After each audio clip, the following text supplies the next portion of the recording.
I wanted to talk a little bit today about the joy of being David Bradley's partner on this. But there's actually a bit of a downside to it because it's a challenge to be David Bradley's partner. Because David Bradley is always so well prepared and so thoughtful in everything he does, every introduction he does, that it raises the bar for all of us. In fact, it's partly because, David, you have a real sense of liking people and people with good ideas, that you'll go out of your way to please them. Some of you may know that when he was courting Jeff Goldberg to come to the Atlantic, he couldn't quite get him, but he knew that Jeff's kids liked 3 ponies arrived at Jeff Goldberg's house, and the New Yorker magazine no longer has the best writer it had. Jeff Goldberg now both writes and blogs for the Atlantic.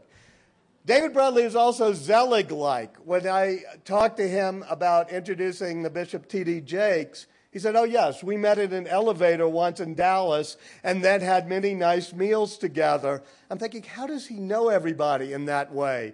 And thirdly, he does an enormous amount of research. He once introduced Tom Friedman, and I think you called his high school or grammar school teacher and interviewed her and gave some wonderful stories. So in order to live up to David Bradley, I decided I would do a little research and tell you some of the tales about David Bradley. Most of you know, of course, that he went to Swarthmore. He was an MBA from Harvard, Georgetown Law School.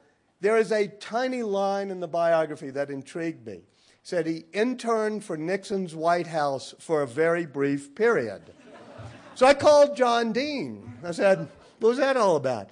He said, yes, it was an amazing thing, this very gentle soul being there, and he was at the meeting where they talked about breaking in to the Watergate. And David Bradley said, why don't we just buy 2 floors and a couple of apartments in the Watergate? It'll save us from having to break in. And that's why he had to quit the White House, but why the Atlantic media is now headquartered in the Watergate, for that reason. He was also a Fulbright in the Philippines, and in a very gentle way, he was able to listen to all sides of the conflicts there, and so Philippines never went through the Great Revolution that would have happened if David had not been a Fulbright there. And so Henry Kissinger, back then, heard about this and brought David Bradley to Paris for the Paris peace talks as a secret sort of advisor. And it was David Bradley who figured out, when they had the conflict over the shape of the table, whether it be a square table or a round table, David said, make it an oval table. And indeed, it worked. And so, when Henry Kissinger was called by the Nobel Prize Committee and offered the Nobel Peace Prize, he said 2 things.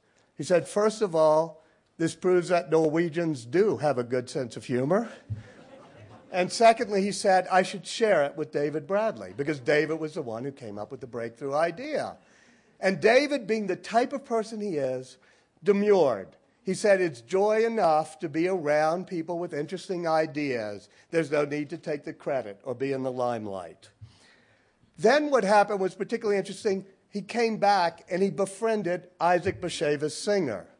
Now, they bonded in a very special way because David found out that instead of being a Washington-born Christian scientist who went to Sidwell Friends, he was actually Polish and Jewish, like Isaac Bashevis Singer.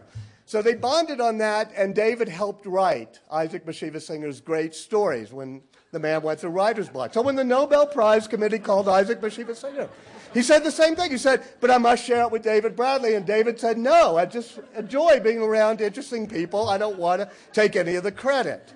Now, what really surprised me was writing a piece for Time magazine on Yachoro Numbo, who won, the Japanese physicist who won the Nobel Prize for Physics last year. And Professor Nambu said to me, do you know David Bradley? And I said, yes. He said, well, we met in an elevator. I said, really? In Chicago. And he tried to lure me away from being a particle physicist at the University of Chicago to blogging for the Atlantic Monthly. And he even sent me 3 ponies.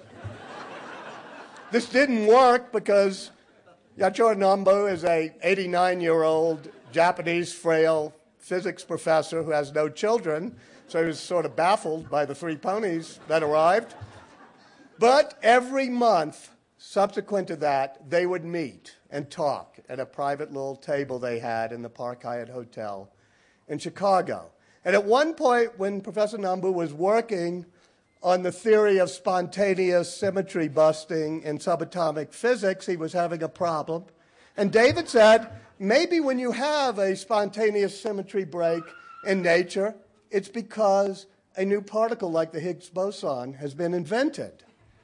And it was like a palm-slapping moment for this physics professor.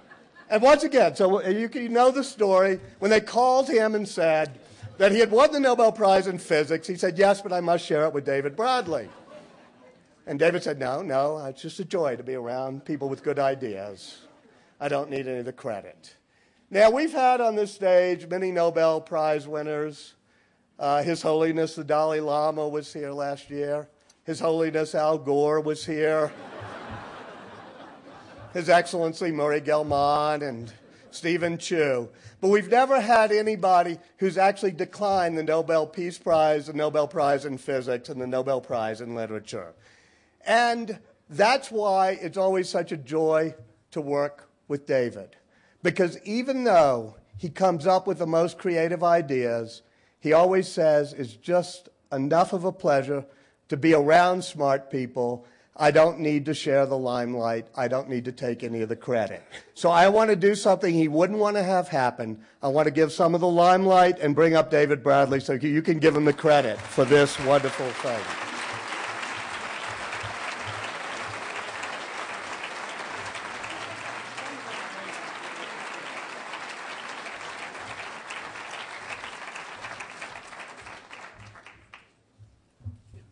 You may have a better life than I, but my life doesn't get richer or nicer than that moment. Walter, thank you very much.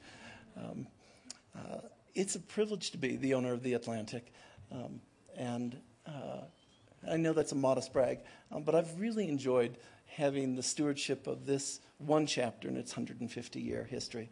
And that same sense of gathering privilege in getting to be the partner to Walter Isaacson and the Aspen Institute in this affair. It is such a privilege to be with Walter and welcome you back to the 2009 Aspen Ideas Festival. I hope you'll forgive me if I'm a little flustered as I get going. This is my 5th year opening the festival, and it's also my 5th year with the same exact problem. I'm given a lovely place on the program, and then I'm given 5 to 10 minutes, and then I'm never given any topic. Nothing at all, not global warming, not the rise of China, not Pakistan, not the state of modern dance in America, nothing. I'm given this vast, blank, existential canvas on which I'm supposed to paint something for a few minutes. I think my purpose is to go on for a few minutes and to be uneventful. But uneventful happens to be my strong suit, so I thought I'd give this a go. I'd like to talk about happiness. It's not a bad topic. It's been a bad economic year since we were last convened. And also, I would think happiness is one of the things you expect of somebody who's associated with the Atlantic. When you think of unbridled, uncontained, uncontrolled, sheer zest and happiness in life, it's almost always the pages of the Atlantic Monthly you're thinking about. Well, maybe not entirely. Back in 1999, we sent the late Michael Kelly up from Washington to Boston to become the editor of The Atlantic. And he called me a few days after he'd been there, and in a hushed voice he said, David, it's very serious up here. I don't think we've had a good time since the second Lincoln administration. I wanted to talk to you about happiness in 2 parts. First, I want to tell you a true story about Dan Quayle. Do you remember the 1990s when the mere mention of Dan Quayle's name brought mirth and joy to the conversation? I want to see if that still works. And then I want to talk to you about the science of happiness and what we're now discovering. But let's start with Dan Quayle. So it's January 1993. George Bush 41 and Dan Quayle have just been elected President and Vice President of the United States. It's the morning of the inauguration.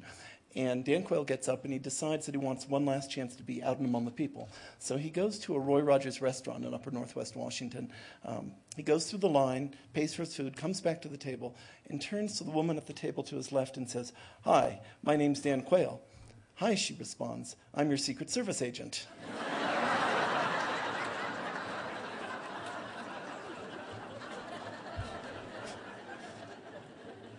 It's like an old wine. Dan Quayle just has no shelf life. The more serious purpose. Some of you have probably seen the June issue of The Atlantic, which has a story on happiness on the cover. If that group will forgive me, indulge me for a moment, I'm going to catch the rest up on some of the findings there. And then I'm going to run a little bit deeper on what the study said that we haven't, in fact, published. So the Atlantic's cover story begins back in 1938 when W.T. Grant, the dime store magnate, donated a large sum of money to Harvard University. His purpose was to fund research on a very specific question, whether the university could determine any attributes in the undergraduate class which would predict who would become a good store manager. This has always, of course, been Harvard's strong suit, training retail store managers.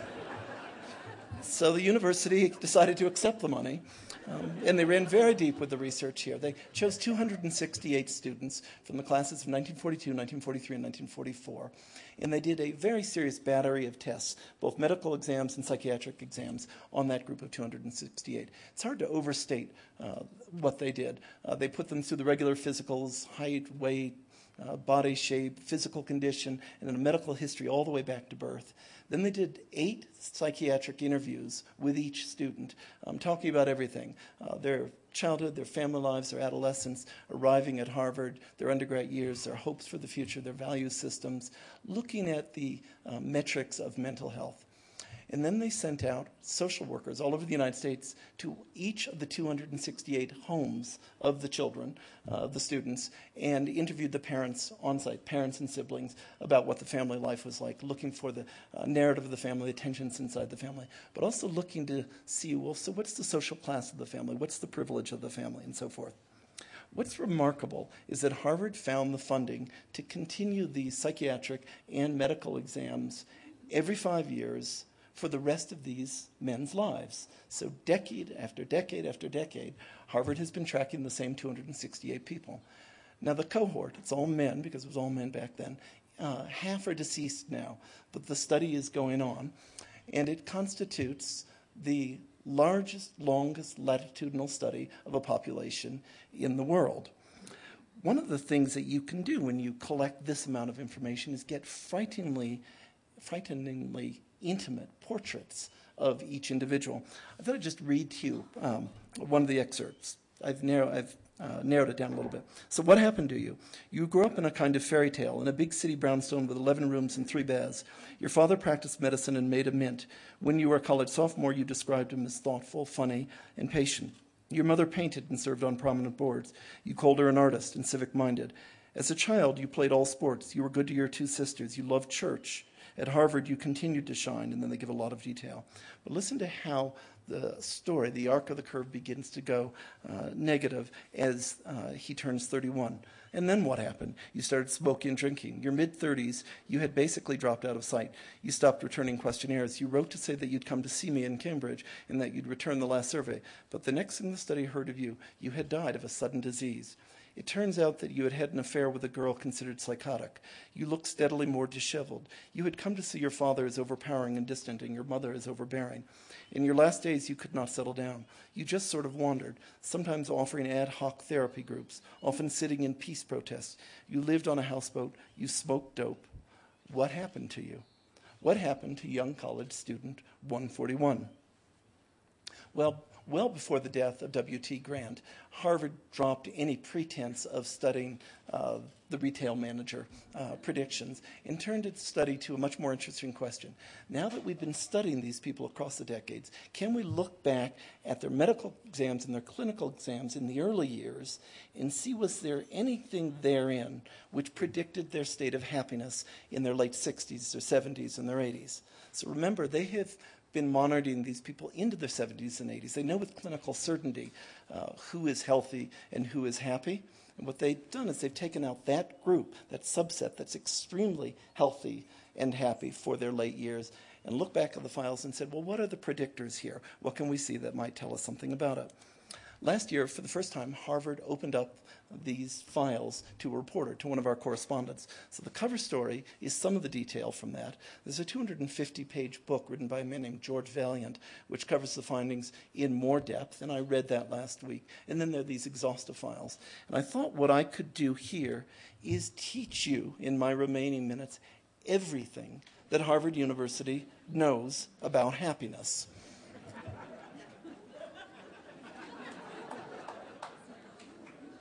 I'm pausing here a moment just to watch the mood of the group rise.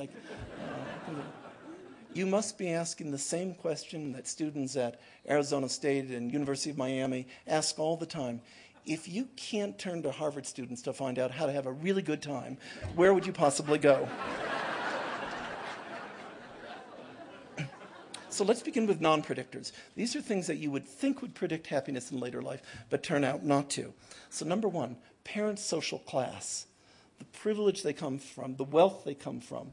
It does give the students an advantage in their early years, but by the time they're 50, that effect is erased altogether. This great democratization, at least of the Harvard class, takes place. Second thing that isn't a predictor, the happiness of the childhood home.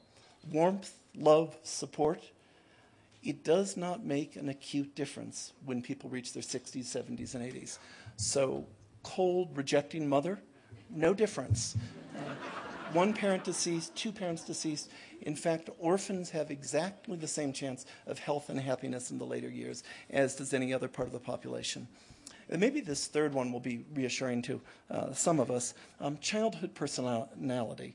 So how confident, how outgoing, how popular you were in high school and college has no bearing on how happy and healthy you will be in later life. I think this deserves in this group a little bit more reaction. This is a group of 300 people inside a tent listening to ideas on a summer afternoon in Aspen. This is manna from heaven. Let me repeat it to you. It does not matter how popular you were in high school.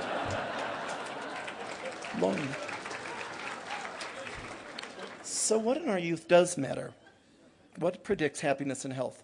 Well, there's some obvious lifestyle predictors, and you would know them all. Not smoking, not drinking to excess, no excess weight, some light exercise, all are positive predictors. But there are three more fundamental predictors. And interestingly, the Harvard researchers think that each of these three is at least partially within our individual control. So the first is any evidence of an ability to establish personal relationships. Now, the obvious test of this is marriage. In fact, marriage is a very strong predictor. People who have been able to find and sustain a marriage, a happy marriage, by the age of 50 have an overwhelmingly better chance at health and happiness in their 70s and 80s. It's not necessarily that the marriage makes you happy. The marriage might end in the intervening period. It's the capacity to have that sustainable relationship. And you know what's more important than marriage? Relationship with a sibling.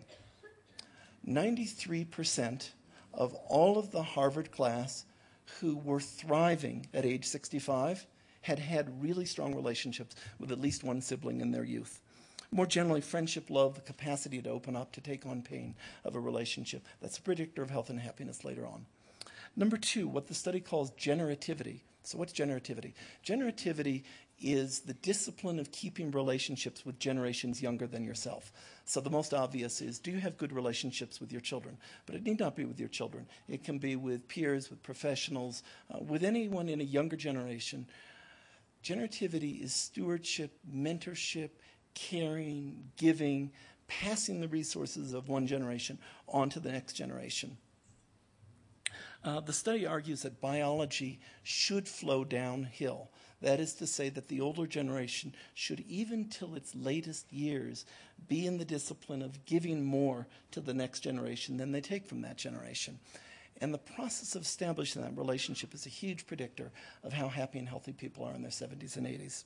It's also an enormous predictor of how happy a marriage is. In fact, the single largest predictor of a good marriage in later life is whether the couple has generativity, whether they have relationships with a younger cohort. And then finally, what the study calls adaptivity.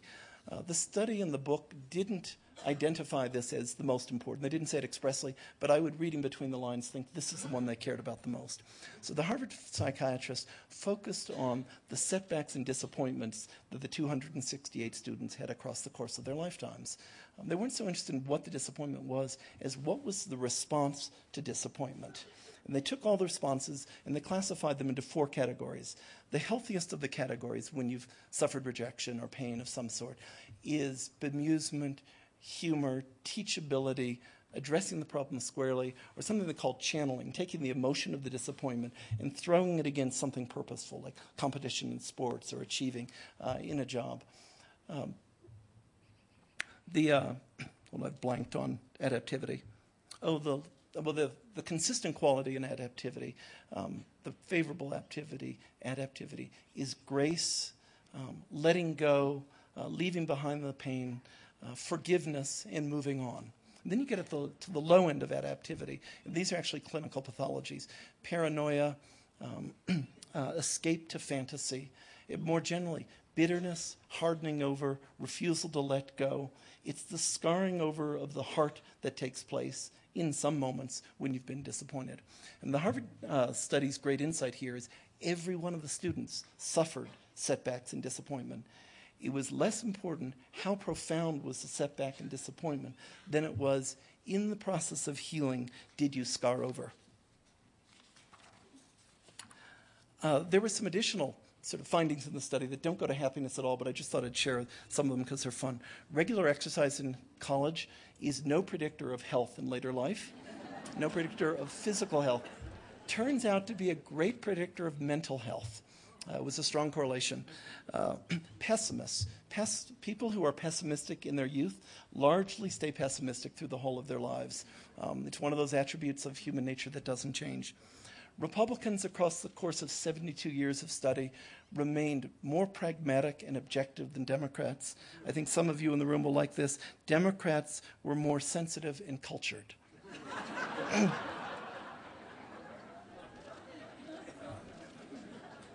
So what we've just covered here are the macro findings of what you can say about the population as a whole. What I want to do is close with an individual profile. Harvard shared with us the profile of the single healthiest and happiest person of the cohort of 268 people. They've numbered him 221. He's still alive, and they just did this spring the freshest round of psychiatric interviews with him. And so what I wanted to do is read to you from the transcript of this man now in his late 80s. I've gone through the transcript. I want to be honest here. I've gone through the transcript, and I've purged anything that might be an indicator of who this person is. We have a sort of stewardship responsibility to Harvard that they opened up here. And I just worry that by some coincidence, some of you might know this person. So what I've done is scrubbed all of that out. And even if you went to Harvard University, I don't want you trying to figure out who this person is. So I'm reading from the middle of the transcript. The questioner, take me back to the beginning again. What do you best remember from your childhood? Subject 221. As a boy growing up in New Orleans, my only dream was to go to Harvard.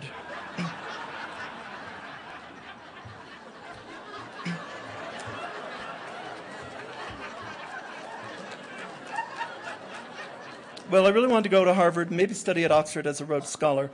It was just a dream about my education. And then, say, going on to be a journalist, a world-famous magazine editor, president of CNN, and founder of the world's greatest ideas festival, where, traveling with my wife, Kathy, I will go every summer. Questioner, you know 221, for a man in his late 80s, you really do look to be in fantastic shape. Not a day over 70. To what do you attribute your youthfulness? 221, well, thank you for the compliment. I feel great. This is going to sound falsely modest, but I think it's just because I'm a regular guy, really just living a regular guy's life. Just a week ago Saturday, when I was still in Washington, I was in my backyard, leaning over the fence, talking to my neighbors Richard Holbrook and Larry Summers.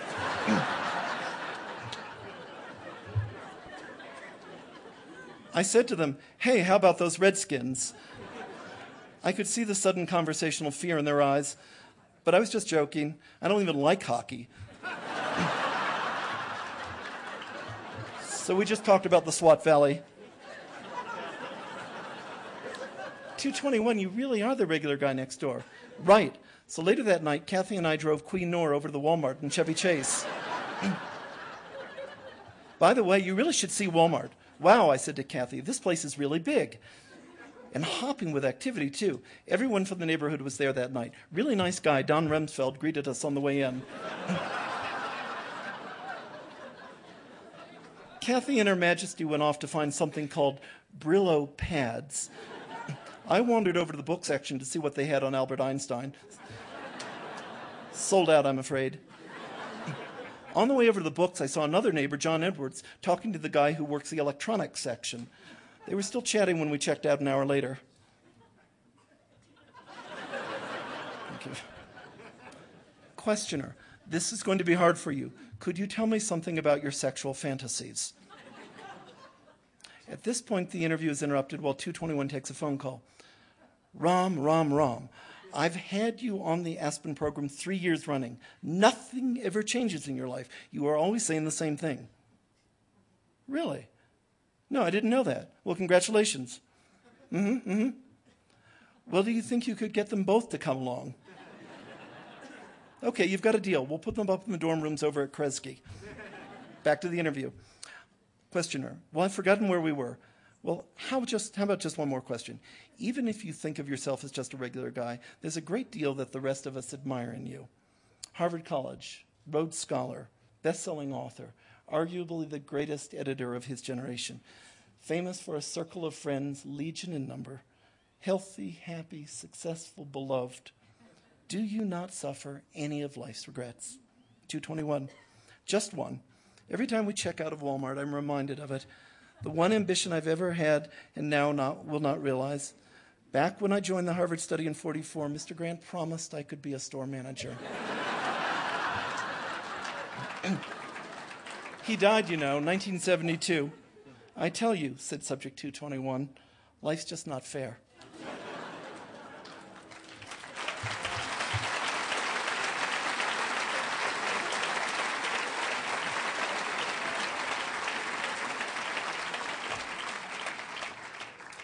Lifting up, this is my 5th year with Walter, opening on the Aspen Ideas Festival. The years are going by, and some of us, like fast friends, are doing this together, and we are growing old together. So in the matchless words of Robert Browning, rolled along with me, the best is yet to be, the last of life for which the first was made. Our times are in his hands. Rolled along with me, the best is yet to be. Thank you.